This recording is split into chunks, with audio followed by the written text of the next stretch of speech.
Everyone right to go? Yep. Thanks very much for joining us for the daily update. First things first, 9,304 cases of coronavirus across Victoria. Cumulative, that is, of course. 295 more than our last update. The Chief Health Officer released later in the day will give you further breakdowns as to those additional positive cases. I'm saddened to have to inform you that the fatalities, the death toll for this global pandemic is now 92. That is 9 further fatalities since we last updated you. To the extent appropriate, we'll provide further information when and if we can, but there are 2 people in their 90s, 5 in their 80s, 1 in their 70s and 1 in their 60s. 7 of those 9 are related to private sector aged care. We send our love and support, our condolences, our best wishes to each of those families. There are 307 Victorians in hospital. 41 of those are receiving intensive care. There have been now 1,554,705 tests. That's 18,077 more since yesterday. Our testing rate remains at higher than 1 in 5 Victorians. There are 804 active cases in aged care.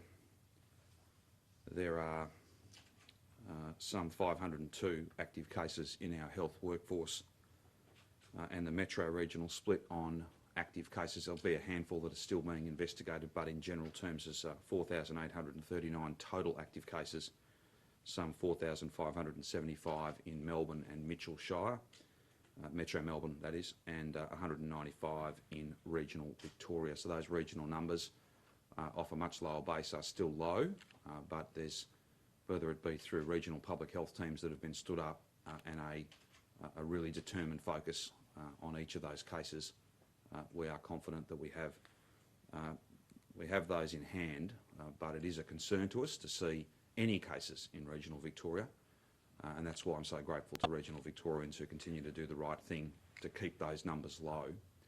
Across the board, whether it be in metropolitan Melbourne or regional Victoria, I just want to reinforce again the key message, and that is that if you are sick, you cannot go to work. If you are sick, you cannot go to the shops.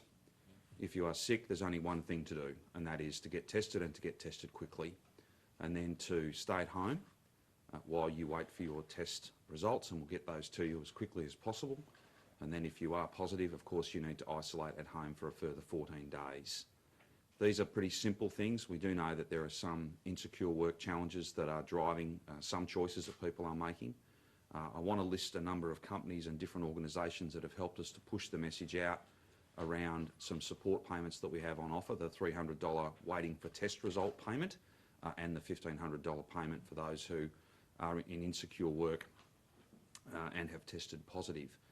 We're just compiling the latest data, the latest numbers in terms of payments made, and I hope to be able to give you that update tomorrow. But before I go through that, and I'll return to re-emphasise that point, I'm sure, before our briefing is over today, if you are sick, you must get tested, and you must get tested quickly. You cannot go to work. That is our request of you. That is the most important contribution that people can make. This is largely a second wave fuelled by outbreaks in workplaces, and we're working with employers, we're working with industries, we're doing everything we possibly can, but none of it counts for very much at all if people continue to go to work when they have symptoms. Now, there will always be a small number of people who will go to work without symptoms and they won't know that they've got the virus. There's no sense of criticism here. It's just again and again and again trying to emphasise that key message. The one contribution that in many respects is the most powerful one to pulling these numbers up is driving down the number of people, reducing the number of people who go to work with symptoms. We just can't have that happening. That's my request of you. That's what I'm asking you on behalf of all Victorian families and all Victorian workers, and particularly those in Victoria who, if we don't pull this up, will become infected, a significant percentage of whom will need critical care. They'll become gravely unwell, and then a percentage of them will pass away. For them, for all of us, you just can't go to work if you've got symptoms. I am asking that of every single Victorian worker, and I don't think it's too much to ask. There are supports there, and if we all want to be past this, if we all want to get back to COVID normal, then it's a must, an absolute must. Now, what I wanted to do today was just to update you on some of the important work in aged care, but also update you on some of the important work that's the product of our very strong and our partnership with absolute purpose with the ADF and the Commonwealth Government. First of all, I might do door knocks first. I think I had committed to try and come back to you with some information about that yesterday. Department of Health and Human Services and Australian Defence Force personnel have now visited around 500 homes. That's principally people who, for one reason or another, could not be contacted. Interviews have been conducted on doorsteps. It's a unique approach, but it's one that makes common sense and one that we're deeply grateful for that partnership. Without that, we wouldn't be able to visit so many people. There have been 18 teams that have been out every day. That's about 58 staff that have been out door knocking and are door knocking right now.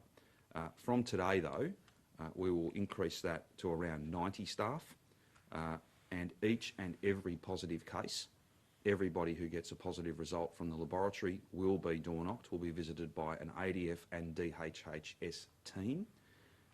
That'll be not just for compliance, but it's also about making sure that every single positive case knows and understands what we're asking them to do, what they need to do. And of course, it's an opportunity for us to say to them, what do you need from us? What can we do for you to support you in obviously unique circumstances? Every family is different. Every positive case will have different circumstances.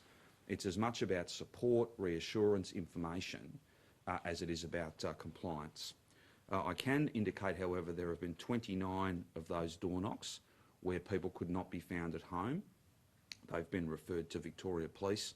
I've got no further comment to make or any further details as to what, if any, action has been taken against those people, but it's a significant issue. If you are supposed to be at home isolating, then you are supposed to be at home doing just that, not out and about, not going shopping, not doing anything other than spending those 14 days. And I know and understand that's challenging, very difficult, and that's the good part of the very good part about these door knocks. It isn't just about checking that people are where they should be. It's also an opportunity where we can say to them, what can we do for you? What do you need? And there'll be many and varied requests, and we'll do our level best to meet each of them. And we thank all those ADF personnel, as well as other Commonwealth public servants. It's a massive team. It grows by the day. We've got about 1,400 ADF here now. There are many hundreds and thousands more beyond that, whether they be directly in the health department or from other agencies or from private companies who've stood down workers who have skills that we need to use, who have been redeployed in what is the most important of work on behalf of all of us. I want to talk now about aged care and our response. I think Professor Murphy and the Prime Minister have gone into a little bit of this already, but I just wanted to go back through where we've got to. So far, nurses from hospitals have filled some 400 shifts. That is a massive, massive task, and to each and every one of those nurses and personal care workers who are beyond that 400, who have gone in to very challenging environments that are in crisis, to support vulnerable residents, to just get on and get it done. I just want to say thank you so much on behalf of every single Victorian. I often describe our health professionals as heroes. They are. We all know that. We don't need any more evidence of that. And yet every day we see more and more examples that are, they're very, very impressive. It's hard to find the words to describe their commitment, their courage, and the work that they do. And these are very challenging environments. That's as it is. There's no point going into details about how that's come to pass. The key thing here is get the job done. And every Victorian can be assured that's exactly what our nurses are doing and those who support them. But to fill 400 shifts at pretty short notice is a massive task.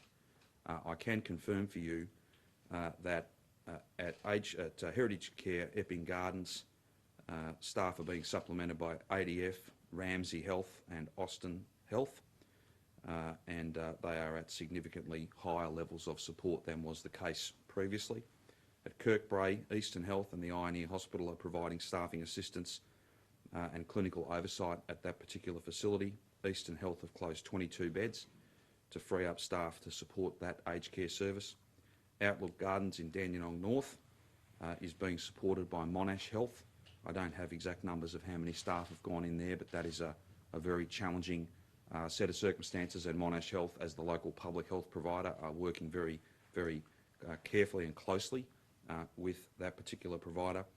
St Basil's, Epworth Private and Northern Health providing staff, along with the Commonwealth, who are leading assistance at that service. I'll give you some details in terms of transports. I'm not sure whether others have gone into this level of detail, but I will. At St Basil's, 80 residents have been transferred out of the facility. At Upping Gardens, some 34 residents have been transferred out. At Kirkbrae, 30 residents have been transferred from that aged care service. And at Outlook Gardens, Dandenong North, Monash Health are currently, they have already facilitated the transfer of some 21 residents to the Mulgrave Private Hospital. In general terms, I think the best way to understand this effort is that if it's an emergency transfer, then those residents will go to a public hospital. If it's a planned transfer where there can be some lead-in time, then they will go to the private sector. And I just want to thank, on behalf of all Victorians, everybody across our private hospital system. We have two services. I've said this before, but I think it bears repeating. We have the public service, public hospital services, and we have private hospital services, but they are working together as one system. That has served us well, and it will continue to serve us well, particularly as we try and provide the very best care and support to the most vulnerable in our Victorian community. We will continue to see a massive effort.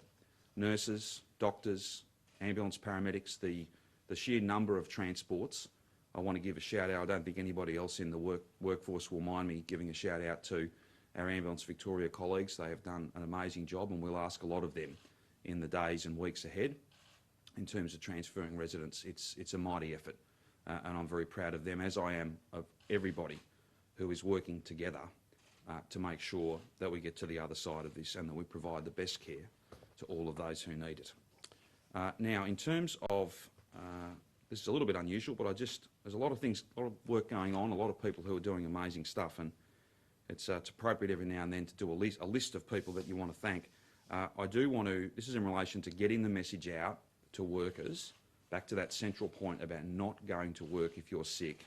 There have been a number of our partners who are doing a sterling job in getting that message out, making sure that everyone who's in insecure work, for one reason or another, of one fashion or another, knows and understands that there are supports there. That in itself is getting that message out at a grassroots level, that you just can't go to work if you're sick. You've got to get tested quickly, and you've got to stay at home until you get your results. So can I thank, on behalf of all Victorians, and particularly on behalf, if I could be so bold as to speak on behalf of those health workers who are just doing amazing work every minute of every shift, right throughout every day. On their behalf, can I thank Trades Hall, the Master Builders, Housing Industry Association, VCOS, the Property Council, Bunnings, Office Works, Kmart, the Victorian Chamber, the Australian Industry Group, too many meatworks and abattoirs to mention, but that whole sector, Coles, Woolworths, Aldi, the Australian Hotels Association and the Australian Retailers Association. It seems a simple thing, but them getting that message out to as many employers and employees as possible is one of the ways, and again I'd be indebted to each of you if this can be a feature of your coverage of the events of the day. It's just that constant reminder to people that you just can't go to work. You just can't go to work if you've got symptoms. You've got to get tested, and you've got to get tested quickly. I think that deals with all of those matters that I needed to update you on, and a few others that I thought were important, and now we're happy to take any questions you have. Premier, Brendan Murphy said today that the issue of pausing all non-urgent elective surgeries was first flagged on July 15, 2 weeks ago. He said it was critical to do this on the weekend. Why did it take until yesterday for this to get done? It's not what I think Professor Murphy said at all. We cancelled stage 3 surgery around about, category 3 surgery I should say, around about that time. We've been in constant discussions for months now. Let me take you through quickly the timeline in relation to our announcements yesterday. There were discussions on Sunday night, there was a cabinet decision on Monday, and in that intervening period we were having conversations with the private sector and public hospitals, and elective surgery cancellation was announced yesterday. Short of taking people off operating tables, it could be done no faster. And proof of that, and the fact that it's had no impact on the amazing work that our staff have done, both public and private hospital staff, are the numbers of transports I've just read out to you. There's a reason why the number of Victorians in hospital has grown. That's because we are moving people into hospitals. Our staff are doing an amazing job. There are some very significant challenges here. Just ahead of any other questions, the only fight that matters is the fight against this deadly virus. That's what I'm focused on. I haven't got time for these other games. We are all of us, the Prime Minister and I, my health officials, Commonwealth health officials, we're all focused exclusively on getting this job done. Premier, do you think Victorians are sick of the blame game coming from the Commonwealth, and also prior to Greg Hunt's press conference yesterday, your statement about the Commonwealth? No, I think Simon, I'm not sure if you were here yesterday, but I'd refer you to each and every word I spoke yesterday. If I'm asked a question, then I'll answer it. And if I've got to take steps, if I've got to make it clear why we're doing certain things, like closing beds in public hospitals or cancelling surgery, then I'll explain it. That's an important part of my role. I stand here for an hour every day and I try and answer every single question. In fact, I do answer every single question. I try to do it as frankly, as clearly as possible. Can I just pick you up in the first part of your question? I don't agree with that, your assessment of the Commonwealth. I have a very important, productive, professional and respectful relationship with the PM. There is a mutual regard there that is serving the interests of every single Victorian. As I said, any talk about fights and arguments is simply wrong. It might make good copy, but it's wrong. Couldn't be clearer. The only fight I'm engaged in is a fight against this deadly virus, and that will not change. That is my exclusive focus, and it will continue to be. Do you think the aged care sector should have been better prepared given the lessons of Newmarch and Dorothy Henderson? I don't think it's... I made my views very clear about why we've needed to step in. That was yesterday. I'm not interested in running any further commentary. I was asked a question on a very personal level and I answered it. I thought that was part of... I would assume that's part of what these briefings are all about. Beyond that, our clinical staff are doing an amazing job. There are some settings where there are really significant challenges, and I don't think anyone could read some of the coverage and be pleased about some of the instances, not all, it's not the entire sector, but some of the instances we're reading about. I'll try to be as frank and as clear as I can, but the time for review of those matters and the people to conduct that review, there are other processes that are going on. I am far more focused on defeating this virus. The issues, other issues, well, they'll be there to be dealt with by others at the appropriate time. Just on today's numbers. Yes. 500 odd health workers that are sick. Do they include aged care staff and people working in those centres? I need to come... yes. The Chief Health Officer confirms yes. So that 800 cases in aged care, that refers to residents? No. That they are numbers in connection with aged care settings. That's my understanding. Between that 800 and 500? Yeah. Which it's a subset, although it does include health workers well beyond aged care. Given we've seen how quickly the numbers rise in aged care, they go from 1 straight up into the 80s in a matter of days. Are you satisfied that the places that just have 1 or 2 cases right now are being locked down to the extent they need to be, so they don't get into the 80s? Well, let me make a couple of points. When you have an outbreak in an aged care setting, even if it's only 1 case, even if it's a staff member rather than a patient, a resident of that particular nursing home, then there is a special and urgent response, and that's been our pattern: first wave, second wave, and that won't be changing. the amount of effort that's put in, what's thrown at those challenges is enormous, and we are pleased to be supplemented in those efforts by the Commonwealth Government. Having a state control centre within the state control centre specifically on aged care issues is a very important part of that. I think we're confident that everything that can be done is being done, but it's a significant challenge. There's been a bit of commentary about entire workforces having to be sent home. Well, if you've got a nursing home where there are 20-odd staff that have all got this virus, there's no choice but to send the workforce home. The alternative would be to have them continue working and infect every single person in the place. You can't do that. Now, I know that throws up really significant challenges, and that's why every day's a long day, every night is a very long night, that's why I was on the phone to Brendan Murphy last night. It's why everyone is doing enormous amounts of work to make sure that we're providing every support we possibly can. But look, every aged care setting where there's a positive case is a unique risk and a massive challenge. And that's why we're stepping up so many resources, so many people. And it's why we've had to close beds, cancel surgery. They're not decisions you enjoy making, but they're critically important. And that's why there was not a moment's delay in delivering that outcome. You sing about meatworks, but thanks. But yesterday the union had to stage a stop work action at JBS to try to get some simple measures like staggered start times introduced. Yes, I did see that, Lundy. Should WorkSafe be playing more of an active role, or So WorkSafe, organisations taking this as seriously as they should?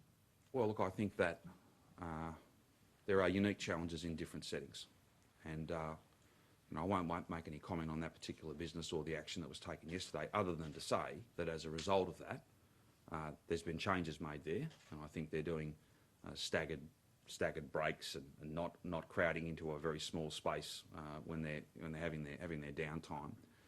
That's obviously positive and a very good thing. WorkSafe, these numbers are a day old now. I'll try and get you some updates. If I can't get it today, then I'll do it tomorrow. WorkSafe has done the better part of a couple of hundred inspections. Meatworks have been a significant feature of that. Cool stores, distribution centres, all those settings that we've talked about a lot. They're working very hard. And look, by and large, in fact, the vast majority of workplace settings that are in that high-risk category are working just as hard as we are to keep it out of their business. No business wants this to get into their show. No one wants that, because it will mean they have to shut down. It means they have to deep clean. It means they are not doing what they are there to do, keep us fed, and obviously to make a profit for their owners. I don't see that there are sectors or employers that aren't taking this seriously. All my advice, Lundy, is that people are stepping up. But to that end, that's why WorkSafe inspectors are out there. It's why Victoria Police are out there as well. We all benefit from this strategy working, and we've all got to contribute to it. I just wanted to go back to your earlier response in which you said there are people at the State Control Centre dealing Yes. with aged care issues. There are. How long has that been a part of the State Control Centre? Who's involved and how many people are there? I'll have to come back to you on exactly how many people it is, but this is essentially Commonwealth staff together with state staff. They've been stood up in recent days. This is a joint effort. It was a joint decision to set up that task force. It'd be 5 or 6 days. I would think something in that order. We may not necessarily have tagged it as that aged care response team in the state, but they've been in the State Control Centre doing that work. So that's those initial announcements that I made probably a week or so ago, I think close to that anyway, around PPE, training, working with providers to make sure people were only working in one setting. That list that I went through 4 or 5 days ago, that's all been coordinated out of that unit, and it's really important. It's really important to have a dedicated focus. The other people that are doing a power of work, they're connected to that process, but they're much more local, and that's, for instance, Eastern Health, Northern Health, Monash Health, Austin Health, all of those health services that I mentioned earlier, together with Ramsay's, Mulgrave Private, Epworth. They're coordinated through that centre, but they've got that local response as well in terms of individual patients and getting them the care that they need. Victoria's experienced outbreaks at aged care facilities for a number of only had a dedicated control unit in the State Control Centre for 5 or 6 days. Who was seeing the response prior to this, or who was coordinating it all? It's been coordinated by the public health team, and to a certain extent elements of it are, but bringing a single focus to it so that everyone's spending less time on the phone and more time getting on and getting things done. Acknowledging though, Samaya, we're in a different position today than we've been at any point, and that's why all governments and all agencies are bringing a singular focus to this and working closely together. The response, if I were to do a hours worked tally for you in aged care outbreaks, it is thousands of hours, tens of thousands perhaps, when you think about all the work over the last 4 or 5 months. But we're in a different place in aged care now, and that's why it's important that we have a different focus. Or that's the wrong term. We should have an enhanced focus, and that's exactly what we've got. Premier, just on test waiting times, is there issues with the laboratories regarding getting those test results back? There have been reports, and Greg Hunt said yesterday that he's got Alan Finkel looking to waste up to 4 or 5 days with test waiting times. I think Alan Finkel, the chief scientist at a national level, is in contact with our public health team, our DHHS team, as much as anything on trying to cut down the time between, as you know, we've talked about this a few times, there's individuals are alerted or told about their positive or negative result. It then can take some time for those results to come to the public health team. If we can get any hours matter, so if we can get a head start on that, I know that Alan Finkel's helping with that. More broadly, my advice is that laboratories are working very, very hard. We're still around that two days. That is an average though, so there will be some that take longer. The other thing too, there are multiple tests for some people. There's a test at the outset to determine whether they've got the virus. There's then what's known as the day 11 test, which is about clearing them so that they can go back to doing whatever they might be doing. They're all symptomatic tests usually, the first ones I mean. And then, of course, beyond that, there are some targeted asymptomatic testing in particular workplaces.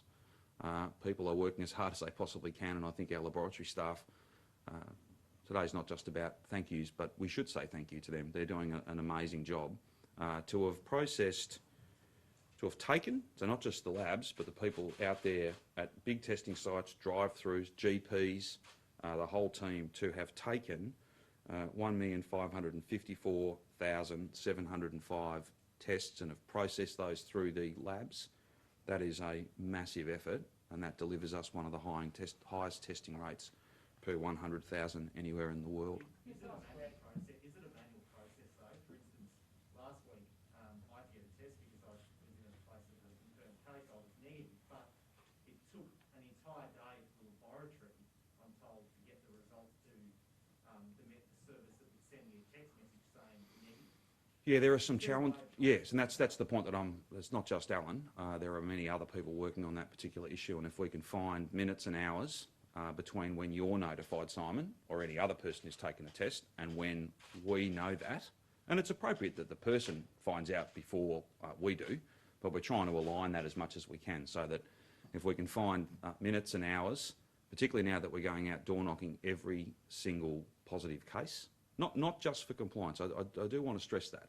It's not a heavy-handed approach at all. It's as much to say, listen, this is what you've got to do. Let's make sure that you know and understand that. What can we do for you? Are there other things we can do for you? Because every family is unique.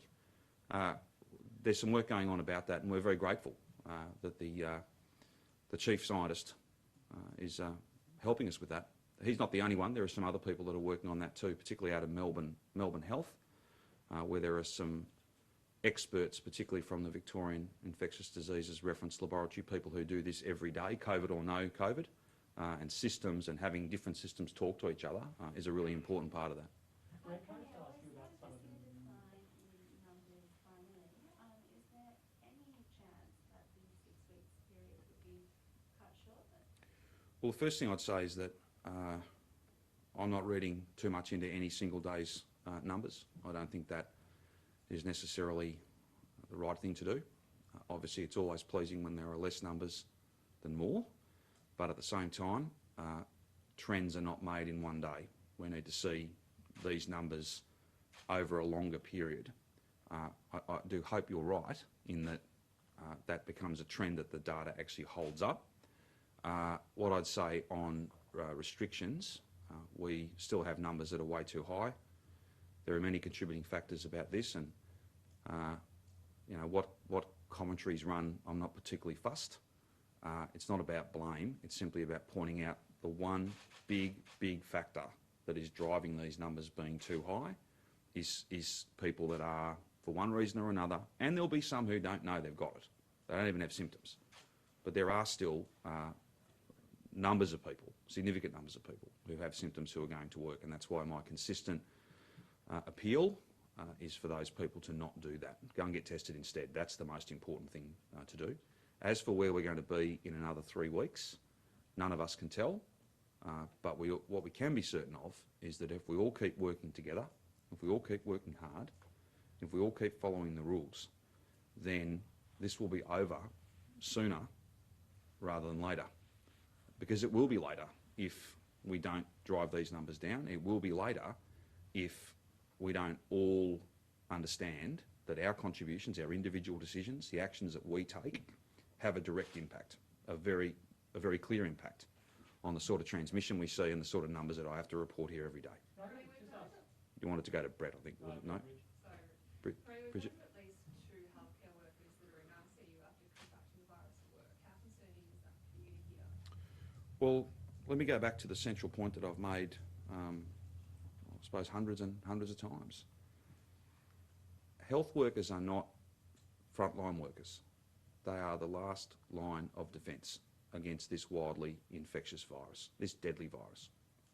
And if, like me, if you value the work they do, if you've been honoured and privileged in your life, whether it be as a minister, as a premier, as a husband, as a father, as a son, to see the work of our nurses and doctors and paramedics, cooks and cleaners, ward clerks, orderlies, if you value that, then the best way to thank them is to wear a mask, to only go out for what you need when you need it, to keep your distance, to wash your hands, to do all of these simple things, because these simple things save lives. These simple things will get us through this quicker, and it will see less people, less of those heroes in intensive care, less of those heroes sick. Words cannot express how powerful the contribution that these people make is every day. Words cannot express their compassion, their care and their courage. And I thank each of them. I thank each of them. And we all should thank them, all of us. Whether you stand at a podium or not, all of us should thank them in the choices we make every single day. And just on that, the ambulance union has written to you requesting the use of N95 masks when they're transferring patients, because at the moment they're transferring up to 10 infected aged care patients a day.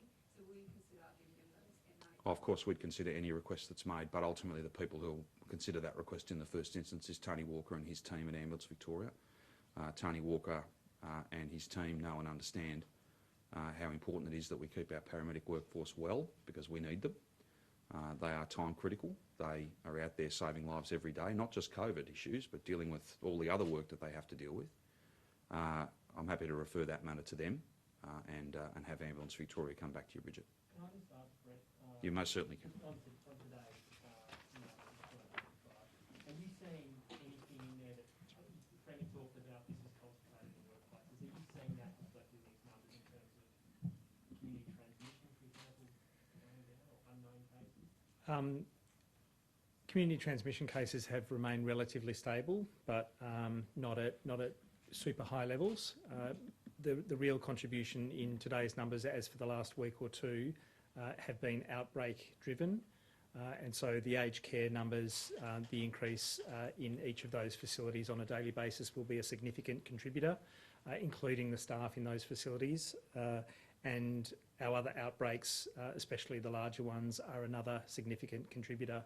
So if you take out the outbreak numbers, I think we're actually looking at relatively few community cases, but it hasn't gone down as much as I would have liked.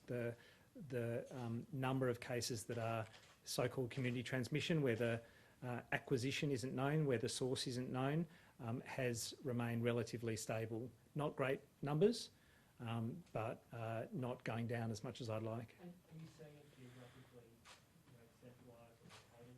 Again, are we seeing is it still a problem in the hotspots that were identified before us? Yeah, it's certainly still a problem in that northwest corridor of Metro Melbourne, but it has moved a bit west, and there are different areas that come up with greater activity, especially in the western suburbs of Melbourne over time.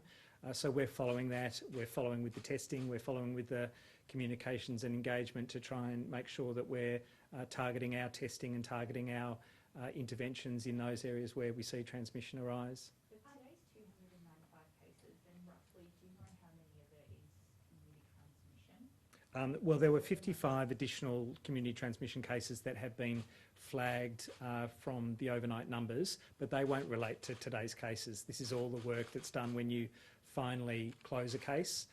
Sometimes, we've got a number of cases that are called under investigation. They've almost all been interviewed, but there might be a tentative link, a further contact to explore, a further work setting that ends up getting linked to a known outbreak, where we can then definitively say, oh, that's linked to an outbreak, or it's an unknown source, it's a community transmission case. Would it be correct to say roughly there's about 50 cases of community transmission each day?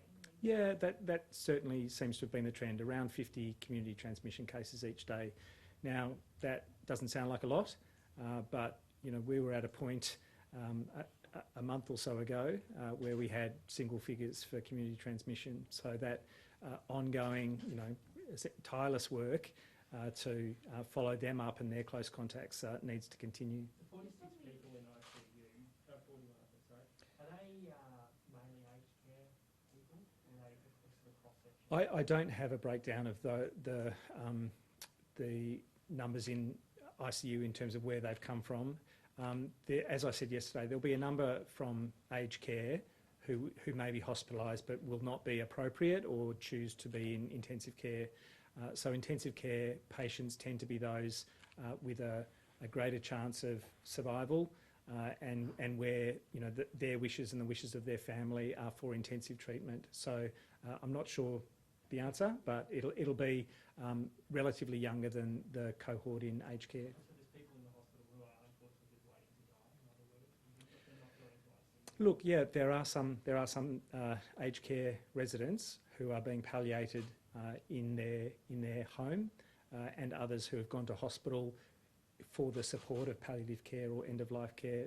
That is appropriate if that's their choosing. It's very tragic that it's gotten to a point where they are infected with coronavirus and they're requiring end of life care, but it's a tragic reality. And all these hospitalisations, are you centralising those in certain hospitals, Royal Melbourne, Alfred, or are they sort of spread across? Look, they're definitely spread across, but they are focused in those areas where the greater number of cases have been generated. So where the cases have occurred, the hospitals where that's their normal catchment, they have largely taken those patients, but they will always be in conversation with other settings in terms of hospital beds or ICU beds to make sure that they can manage those pressures appropriately.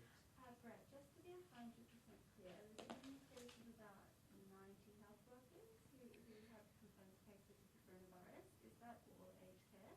And also with cases of hospitalisation, there's been about an increase of 50. Is that again all for aged care? Yeah, I don't have the numbers from overnight, but it will be a mix of aged care and other healthcare settings, including the ancillary workers in healthcare settings. They're all classified as healthcare workers for the purpose of our daily numbers, but we are looking into a more detailed analysis of healthcare workers who've become infected to try and get a better understanding of that mix between aged care, nurses, doctors and ancillary staff.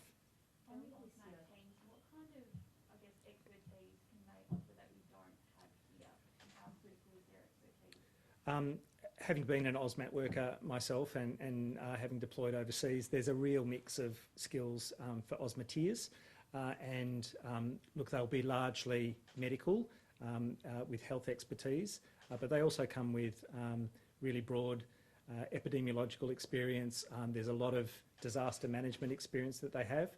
The logistic support of Osmoteers is very critical as well. So there's a really broad skill set, and they're a very valuable additional surge for us. 2 days ago you said the modelling showed we may peak. You're reluctant to say we had though. The numbers have gone down in the 2 days since, and tonight marks the halfway point at this stage of the lockdown. Are you more confident now in perhaps saying we did reach that peak today? I will not make a declaration that we've passed the peak. Look, there's both the modelling that we need to help make informed decisions about what additional interventions might be required, or whether we carry on with the settings, the policy settings that we have. But there's the real numbers every day that we have to watch as well. You cannot make assumptions on modelling. It doesn't predict the future. There are important insights that you can gain from the modelling, the kind of range it tells you about where you're headed. But you cannot say, we passed a peak, there's nothing else to consider here. We have to watch the numbers every day. So I certainly wouldn't say we've definitely passed the peak. We absolutely have to keep watching every day. And part of the challenge is when you've got significant numbers, if it gets into another cohort, as it has very significantly in aged care settings, the ability for outbreaks to occur and for numbers to really increase is very substantial. And so, we could get a number of aged care facilities with 50, 60, 70 cases occurring in a day. That would change the numbers. That would also put at risk, the broader community if, a lot of aged care staff are then infecting their family because they're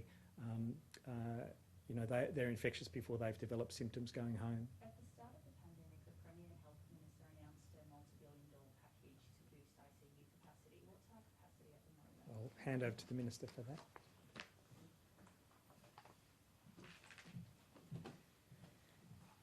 Thank you for that question, and good morning. So we continue, as we have right from the start of this pandemic, to be in a state of readiness in our hospitals.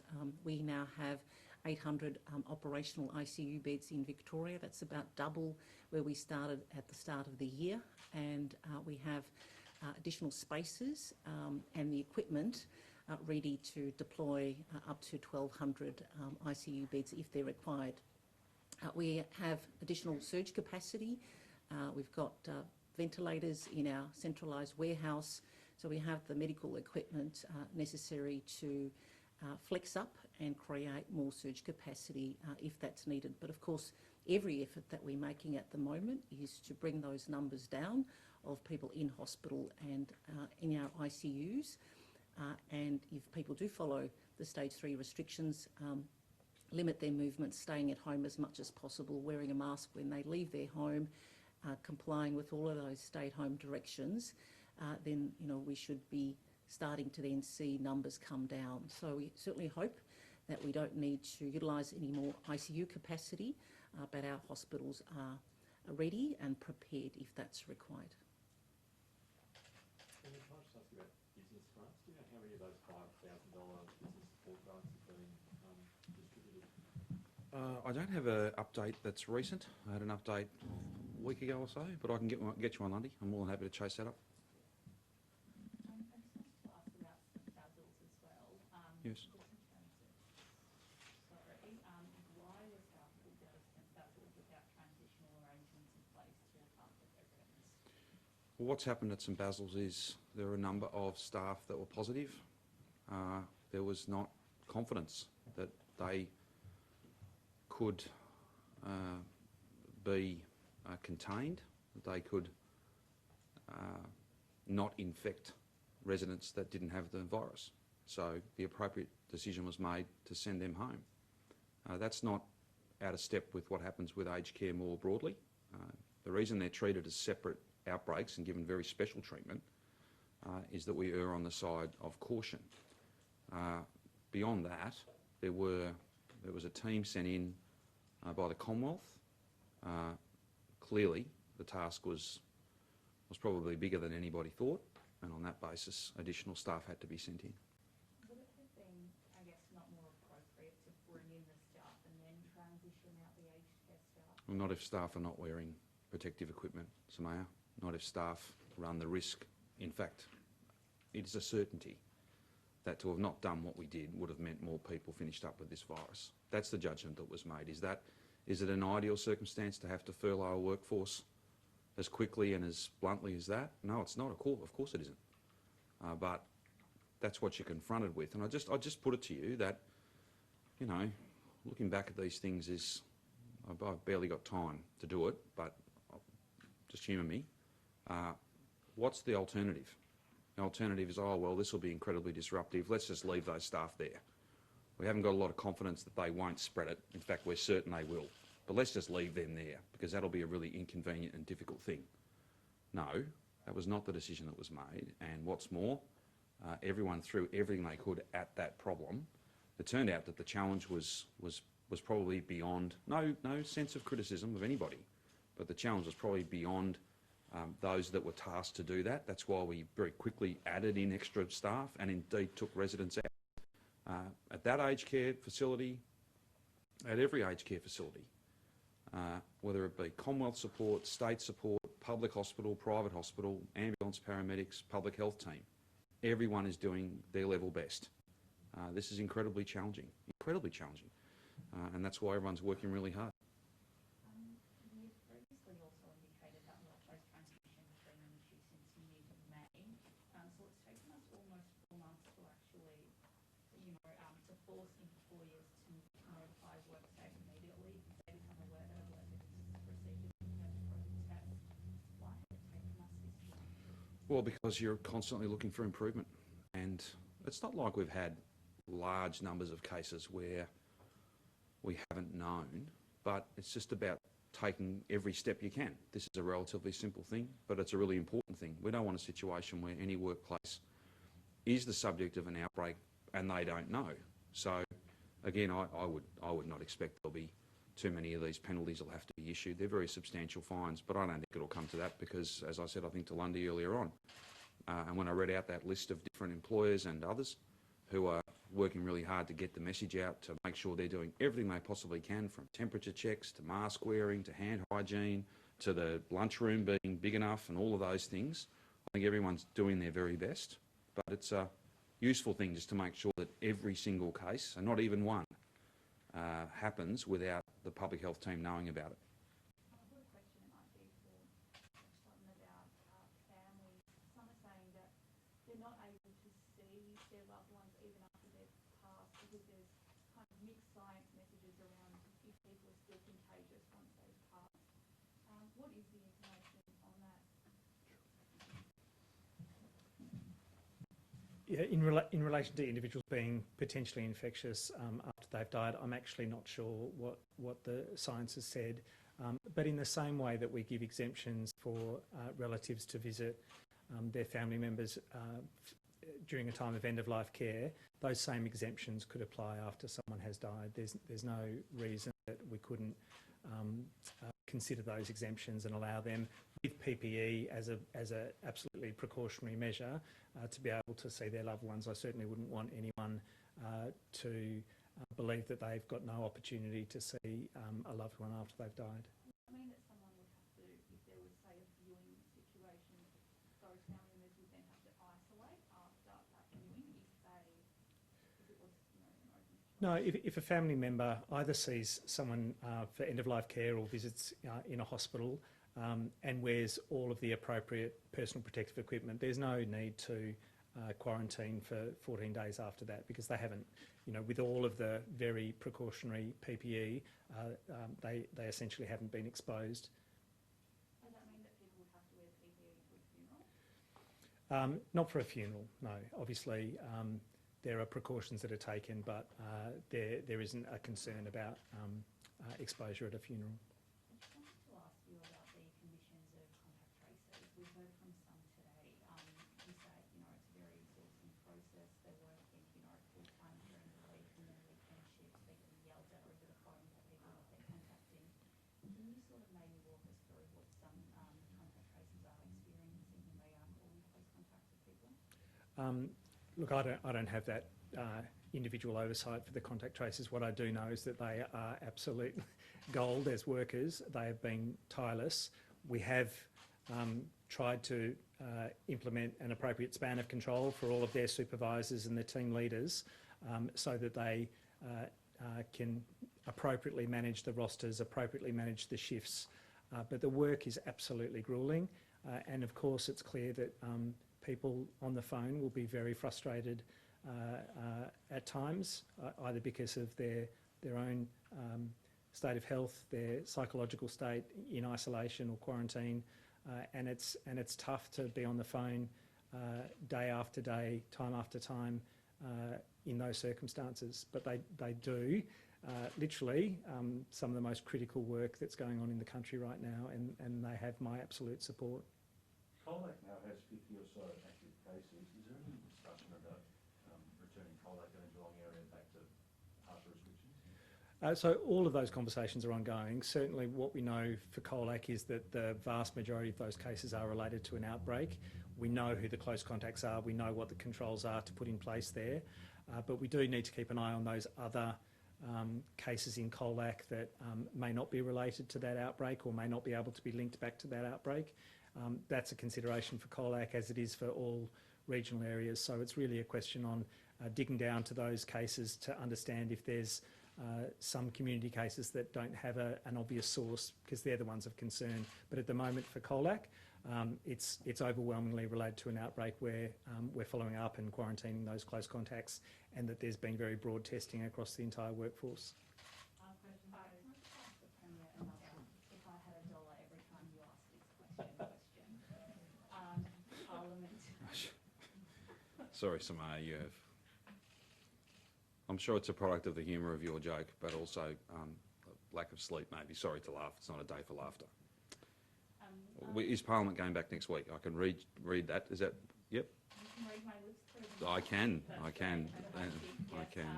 latest advice? And the other day you said that regional health officer will talk to you about potentially. Yeah, look, I've got a concern about regional MPs travelling. I've got a concern about anybody travelling to and from Melbourne unless they absolutely have to, particularly if you're going to be here for 3 days. That's not to say that you know, I grew up in regional Victoria. I want regional Victoria's voice heard. You know, that's don't read that in anything more into that. But this is not an ordinary sitting. It's not an ordinary time. These are very special circumstances. The Chief Health Officer will continue to speak and will provide the most contemporary advice based on as much data as possible, so as many days as possible worth of data to the presiding officers, and then we'll go from there. But I'm planning to be there, and I think others should be too. But it'll have to be done in a safe way, obviously, and it could be done differently. We may not necessarily have the same numbers of people that we had previously. We may not have that thing where we had a certain number in the chamber and kind of almost everybody else out in the new building. That may not be deemed safe. But again, it won't be me making those judgments. The presiding officers will have to look at the best advice and then make a choice. When do you think those decisions will be made? I can't tell you. As soon as I can. Let me go back. Lest we have this question again tomorrow. I've not been critical in any way. You're the one that you were sort of self-mocking about it. But I'll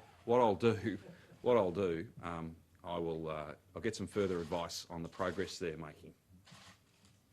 Any thoughts on the Prime Minister now calling this the Victorian way? What it's called is not a concern to me.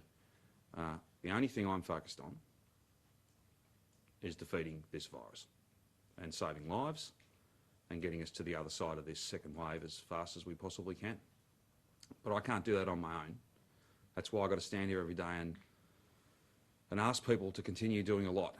And if I could do it another way, if giving a speech or passing a law was a vaccine for this thing, then of course we would do that.